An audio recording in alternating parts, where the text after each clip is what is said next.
Hey, this is Mr. Warwick. I'm here to kind of go over the notes with you today. We're talking about natural logs and E. So the paper is going to be, again, like our other logarithm paper, kind of calculator heavy, and you just need to kind of understand what's going on. The E is a constant. I'll have to look up like why we have it, but it has to do with compounding continuously and working with some other financial things like that. So if you get heavy into the financial, you run into E a lot. It's here on the calculator over across from the 10 to the X in that area. The natural logarithm is the second function of that. So E, I think, is like 2.82 or something like that. It might even be the golden ratio. I'd have to, again, look it up. E to the X can be written as whatever this number is to whatever X power. It's not really important to rewrite it because you're working with this. You can have log base E. I suppose that's what they're talking about here. It would be log base E of Y is equal to X. But the log base E is usually ln. It's a natural logarithm, okay? So if you ever are supposed to have log base E, you just say log n. It's the natural log, okay? All the properties of the regular logs apply to natural logs. So none of this stuff is different. If you mess this up on the quiz, this might be a good time to relearn some of this stuff. If you rewrite this as a single logarithm, remember, the coefficient can become an exponent. That's the natural logarithm of 2 to the 5th over the natural logarithm of 4. We divide because it's subtracting. On this, 2 to the 5th would be 32 divided by 4 is going to be 8. So this is the natural log of 8, which would have a number answer. On this one, 3 times the natural log of x plus the natural log of y. Plus means we're multiplying. This 3 is going to be an exponent. So that's the natural log of x to the third. Oh, sorry, I don't have that raised. The natural log of x to the third y. Solve each natural log equation. Remember the steps. So this is base E. This is going to be my exponent, and this is going to be my argument for this one. So this is E to the 0.1 power is equal to x.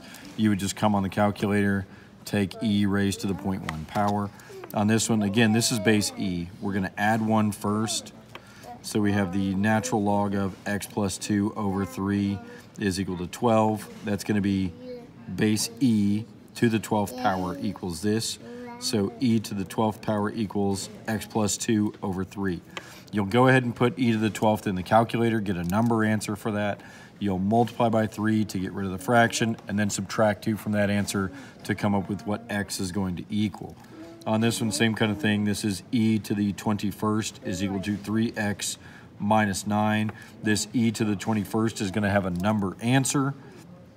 So we'll take that. We'll add 9 to it and then divide by 3. The same thing again over here. You can actually do this one a couple of different ways. And I wasn't thinking about this the other day. If you want to take this 3 and make it a coefficient, you could say 3 times the natural log of 2x minus 4 is equal to 6. You could divide both sides by 3 and say the natural log of 2x minus 4 is equal to 2. That would be E squared equals 2x minus 4. If you don't do that, you get E to the 6th equals 2x minus 4 to the third. And you would have to take the cube root of both sides, which would end you up with E squared is equal to 2x minus 4 anyway.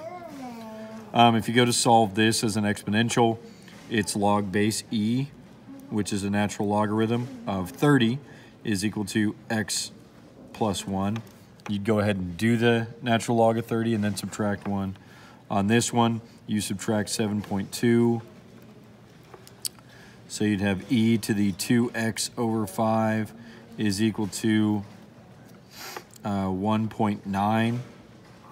So that would be the natural logarithm, because it's log base E, of 1.9 is equal to 2x over 5. Again, come up with a number from this one, multiply by 5, divide by 2.